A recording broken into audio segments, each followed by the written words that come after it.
Now, what the hell are they talking about? I'm not fighting, man. All the other shit going on, and you up here talking about this? Mr. Comer? Whatever the fuck your name is? Comer? What the fuck are you talking about, man? You talking about a border? And you see what's going on in the United States right now, man?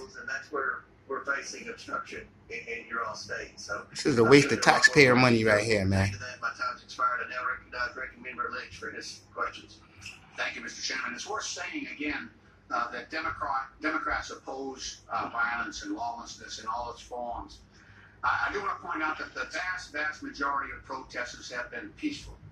But the most egregious and sweeping displays of the use of force and lawlessness we see in the United States today, and the gravest threat to the rights and freedoms of those that we hold dear, are the acts of the Trump administration itself. Exactly. President Trump has and his administration. And that guy didn't say nothing about that. Coleman. January 6th, when nothing. the building was attacked, show you how much he cared about y'all, man. He didn't say nothing about what's going on. He's talking about some Biden shit. That's crazy, man. He got a chairman. Get them the fuck out of there. He ain't no chairman. He a fucking chair racist. He ain't no damn chairman. In the 5 months since tell the truth, Mr. Lynch. He's earned $2.9 billion on his crypto scam. On his crypto scam. Like I said, Coleman ain't say nothing about that. That word has nothing. all its meaning. He keeps I'm telling y'all, man, these motherfuckers don't care about y'all, man. Just the act of sending the National Guard and they do everything for this guy. To LA was already. They do not care about you.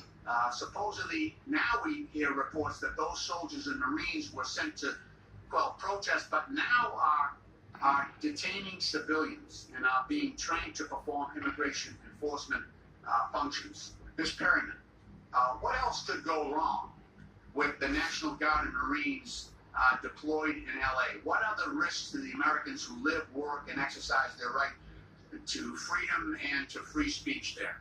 Well, I would just say that what our Constitution recognizes and how good government functions is really based on trust. And when we look at National Guards, it is the governors that often call the National Guards in. And so, of course, the fact that we are seeing a situation where the president has taken this step without cooperating with the governor and with local communities there is deeply concerning.